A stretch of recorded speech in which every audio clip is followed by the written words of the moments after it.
Hey there, this is Mrs. Weber. I'm here to talk to you about the notes for section 4.2, which is entitled the mean value theorem. Mean, not as in angry and nasty, but mean as in average. So the mean value theorem, you'll probably see Mr. Childers and I write it as the MVT. And the question of the day, that's QOTD. The question of the day is, if I drive 60 miles in 2 hours, what's my average speed? Pause me if you got it. Okay, so 60 miles in 2 hours would be 30 miles in 1 hour, 30 miles per hour. Now, this is actually really the question of the day. Did I ever actually go 30 miles an hour? Of course I did. Okay, and how do I know? Well, you have to remember how this whole speed thing, this velocity thing works. I can go from 0 to 60 pretty fast depending on my car, but I can't get from 0 to 60 without passing through every speed in between. Okay, speed this is a continuous function that we're looking at. So I would have to pass through every speed in between 0 and 50 or whatever if I was going to ever get up to 50 miles an hour. So I must have, if I drove some under 30, I must have driven some over 30, so that our nice little average or mean comes out to be 30. And if you were to look at this as a picture graphically, and I'll draw this for you a few times in class and whatnot, the idea is if we have a position graph, that's S, and a time graph over here, and here I am in the couple hours, and I'll say this is 60. Obviously, nothing is to scale in my world. And here I start out, driving not too fast, not getting too far. You can tell from my distance. And then all of a sudden, okay, now the second hour, I must have sped up. You can tell because my slope got steeper. Remember, velocity is the slope of position. And what this is saying is this might be the average speed, the average rate of change, which I asked you to find. The average speed is a slope between 2 points. And you guys said that was 30. You could see it algebraically here. And remember, the actual instantaneous speed, did I ever actually at an instant go 30 miles an hour, is now pretty apparent because it looks like, remember, instantaneous is a slope of a tangent. It looks like if I were to draw a tangent line here, it's got the same slope. It's parallel to that secant line. So at some place, I absolutely had to, the average slope had to equal the instantaneous slope. The slope of the secant had to equal the slope of the tangent. And that is the mean value theorem. That's all it is you're setting our two ways to say slope equal to each other. So here it is, the mean value theorem.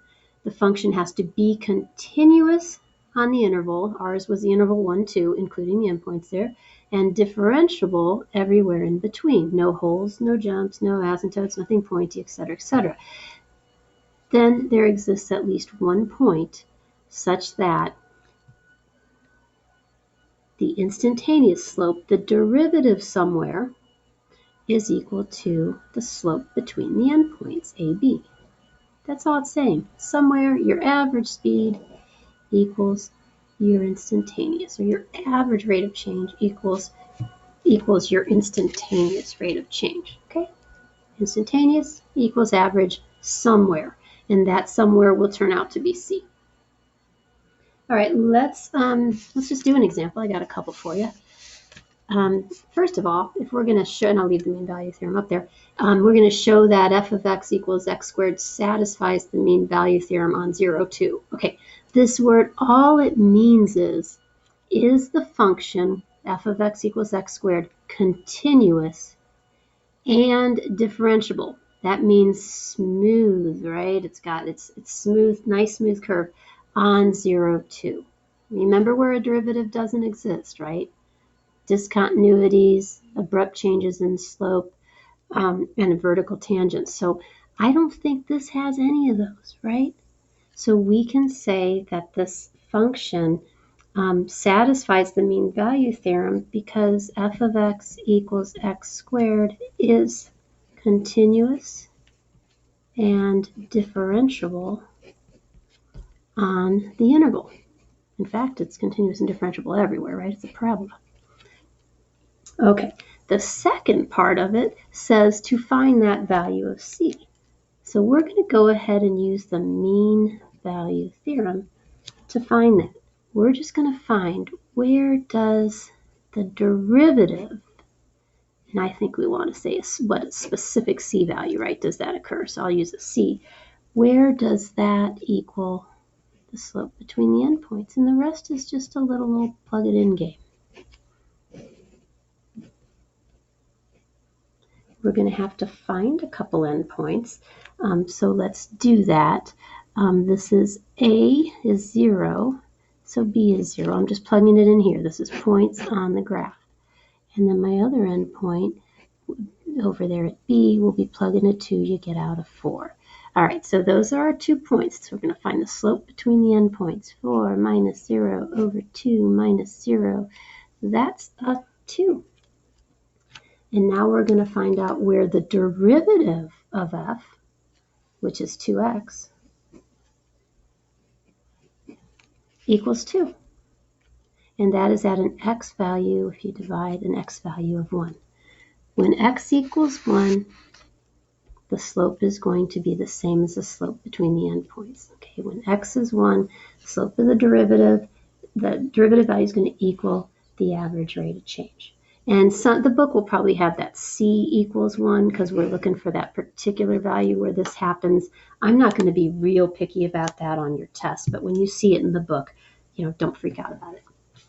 Okay, let's try just the basics here. This first step, all I'm going to do is give you a few functions and see, you can mute me, but pause me. See if you can figure out if the mean value theorem would apply to these. Are these functions continuous and differentiable? And apparently that has to be everywhere because I didn't give you a closed interval. So go ahead and pause. All right, so when we're looking at this one, this is a polynomial. It's a 3rd degree. Looks something like this. And as far as I know, that's continuous and differentiable everywhere. No holes, no vertical tangents, asymptotes, nothing going on there, no corners or cusps. So this does satisfy the mean value theorem. And if you're not sure about this next one, you can use a calculator check. But remember, by definition, when you're asked for the square root of something, it wants the positive square root. Remember, if it's arithmetic, the square root of 4, we always say 2, not plus or minus 2, because it's arithmetic. It has very strict rules to give the absolute value of that, or the positive, the principal square root. So you could also simplify it. Square root of x squared would be the positive value of x that satisfies that, plus 1. And I think right now we know we're going to have a corner or a cusp there when we shift that up 1. So this does not. Or you could have looked at your calculator. And then the last one, go ahead and decide what you think that's going to do. And the problem with that one is that it's just not continuous. It's not continuous at x equals 1 where these two functions meet. This polynomial is continuous, differentiable everywhere. So is this parabola. But at 1, they're not continuous, and therefore we won't be able to apply the mean value theorem. All right, folks, that's it.